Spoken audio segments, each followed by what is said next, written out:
Alright, what's up guys? It's iShogi back with another video, and I wanted to say, first thing, I know I'm not wearing a shirt, and I promise I'm really not a tool. I'm not trying to be a tool. It's just I just got back from rowing practice, and I don't know, usually my clothes are a little like wet from like reservoir water, and it's pretty dirty, so I just took it off. So yeah, not a tool. Had to get that out there. But this video is pretty much serving the purpose as a follow-up to the Chicago Regional Tournament, and I didn't really record any footage there.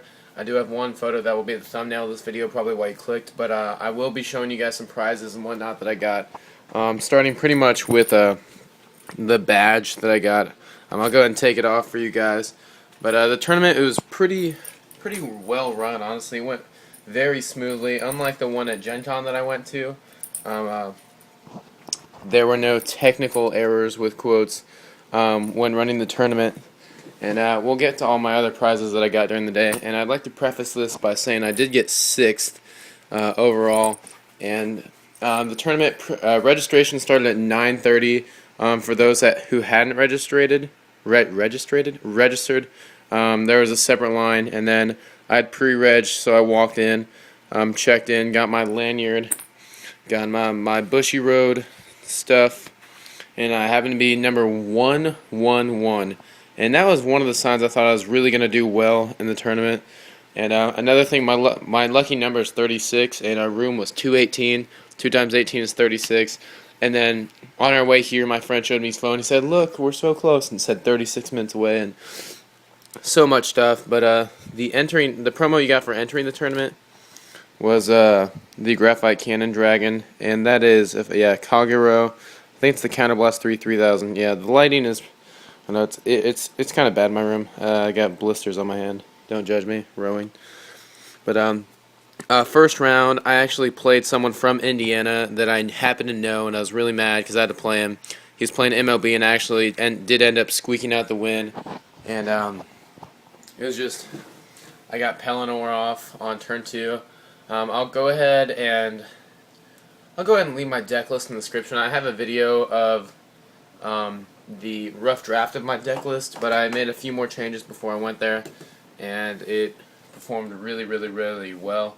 Round 2, I got my first loss. And level 2 Bushy Road tournaments, they are double elimination, best of 1. So I had to win 6 more in a row because there were 8 rounds in Chicago to possibly make top 8. And round 3, I won. I don't remember who or what deck I played. Round 2, I lost to a Cookie and Cocoa build because he had 9 cards in hand when I ultimate braked, and I couldn't get through it, obviously. So that went really bad. I didn't hit a Pellinore cross ride anyway, or a brake ride. I don't know what you would want to call that. Probably a brake ride. But that kind of sucked. Round 4, I won. Round 5, I think, was when I played the Beast Deity Regionals winning deck list, and I'd already tested against the Regionals winning deck list because my friend who I went with, Eric, he had already had that exact build before he even knew that it won. So that was a coincidence, and I tested against that. Tested against the End, Narukami, and the one deck I didn't test against was Aquaforce, but we'll get to that. I ended up making it to round 6, which is where round 6. Yeah, round 6 is where they gave away this bad boy. This is the Japanese import Aquaforce. There we go. That's a really nice look. Aquaforce deck box has a really cool, like, it's almost like a lime green, not like, I don't know how you would describe that in real life. I mean, you can see it, but really cool deck box. I'll maybe use it and make it when I make my Aquaforce cross ride deck or brake ride deck. I don't have the deck list actually, but I have a good idea of what I'm going to do. This is also what you got for entering. I don't have it made, but this is a really sturdy cardboard. It's really nice. It's a dual deck box pretty much, or at least it's big enough for 2 double sleeve decks. Really nice, and I thought I did Bushy Road.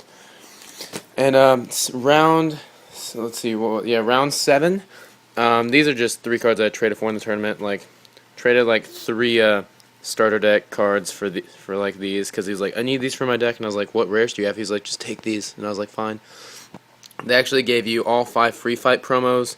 Well, this one was given to me by a friend.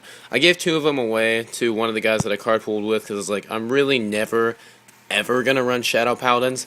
So I gave him the Dark Goat or whatever, which is actually like a $16 card, and then I gave him the Saber Vice Schwartz promo, because, I don't know, I really just did not care for it. Madoka, he didn't even want the Madoka one, or else I would have given it to him. And then, I don't know how much this one is going for, but it's the random call plus 2k gold paladin. I don't know how much more relevant it will get you. And then this is the most expensive promo. You had to play 8 free fights of Vice Schwartz to get it. It's about a $20 card right now. And here's its effect if you want to pause and read. But yeah, it's pretty good. And obviously, so beautiful. And that was the only promo I really wanted, so I definitely held on to that. Then round 7. Who was I playing? Oh yeah, I played the end round 7, and that was pretty close, but I played it very strategically. The only reason it was really close was because I didn't have a Platina Ezel until I top decked it. It was the turn before I attacked for the win, and I actually held on to it and didn't ride it because I had the Perfect Guard and shields in hand to make it through the next turn, but strategically let myself get to 5 damage, and at this point, he might have seen a Bagedemagus in my deck, but he had no idea that I was running Platina Ezel. All he knew is that I was running Spring Breeze Pellinore.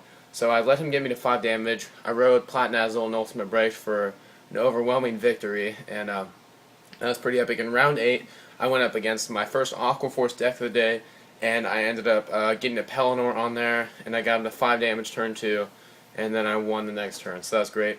The guy that I played round 8 actually, he didn't know what Spring Breeze did, he didn't know what Viviane did, and he didn't know what Pellinore did. So I was really surprised that a guy who made it that far didn't know what a lot of cards that have been a part of meta decks really did. And when we got to round 8, there was a pretty painstaking process.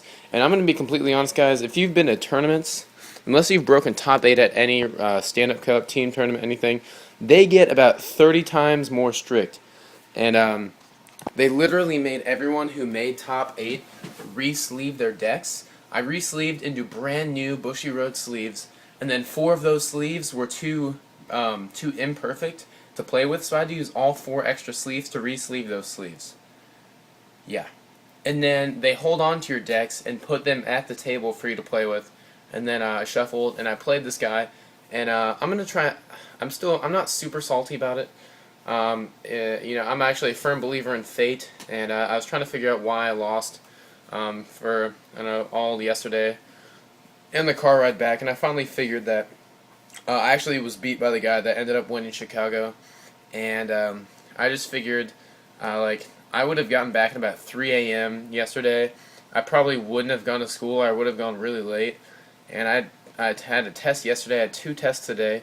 My grades would have indefinitely dropped at least a little bit, and then I would have made it to, let's assume I would have won 1 more and made it to California with my pay trip. I just dropped my headphones, and got the pay trip to California. I probably would have had to leave that Friday, miss a day of school. I'd probably come back maybe Monday, or at least really early Monday, probably miss 2 more days of school. And of course I'd be able to catch up, knowing me, knowing my limits, I'd probably be able to catch up and whatnot. But I figured it was a trade-off for mostly my grades, because high school grades are obviously still very important to me. But round 8 I played Aqua Force, and the guy, don't get me wrong, he was a good player. But honest to goodness, I made my first misplay the entire day. And these were the mats they gave top 8. We all played on them, except for one guy who pulled out a Fate Zero Vice Schwartz mat and played on it. But I had my Kai sleeves, because they made me re-sleeve, and I put it on here. And I kind of threw them off, honestly, to begin with. But my first misplay the entire day came about, I'd say it was turn 2. Turn 3, and he had a Valeria that he had just stood with a stand trigger. Damn it, headphones. He had just stood with a stand trigger, and it was the 5th attack of the turn. I'd held him off to 3 damage with the trigger, but he had given all effects to his Valeria, and I was still a grade 2, and he attacked with Valeria, and in my hand I had a Platina Ezel, and I had It might have been turn 2, honestly. But I had a Platinum Ezel, and I had a 10k shield. And my options were, I thought I could hold on to my shield and make it through the next turn, let him get me to 5 damage, because he was at 4 damage at this point. And I actually pushed him to 5 damage at the end of my next turn. But it was too late at that point, because I ended up letting his Valeria hit, saving my 10k shield for the next turn, and I had forgotten that Valeria, the double R Aqua Force card, if it's the 4th attack or more, I completely spaced Valeria's effect. And that is, if he hits the Vanguard, he can retire one of my units. And I just let his Limit Break Maelstrom hit, and that he counterblasts one, retires a unit, and draws a card. And I just let that hit. I remembered his effect, and I knew it was a trade-off, and I had to let it hit because I didn't have shield to guard it. I could have made it a 1 to pass, but it wasn't even worth it because he got the stand trigger anyway. And I played the odds on that one, so I let it hit, let him get the card in hand. But I completely spaced Valeria's effect, and he dropped my Viviane, and at that point I was left with a Sleygal Dagger in my left column, just my Vanguard, and then a Lop-Ear Shooter that I had in the back right column because I called it off of a Spring Breeze and called it behind a Bagedemagus that he had just killed off with his Limit Break Maelstrom. And at that point I was pretty screwed because he had just totaled my field. Had I have blocked with the 10k shield, I would have had a field. I would have gotten my I would have gotten him to 5 damage that turn. Well, I did, but the next turn it was over because I didn't have anything to intercept with, and I misplayed. So the win went to the better player on Sunday, but bad news bears. That was it. Very well run. I've already sent them emails because I got it in pretty nicely with the with some top guys at Bushy Road. They actually remembered me from Gen Con and knew me by name, and I thought it was pretty cool. But I sent them some emails, a lot of stuff to contemplate going into next year's Stand-Up Cup and regionals. Hopefully they'll take some of my criticism and insight into how their tournament should be run, but we'll see. Other than that, it was a pretty good tournament, and I hope to see some of your faces if you guys are watching this maybe next year at the Stand-Up Cup regionals. We'll see. And until next time, I'm out.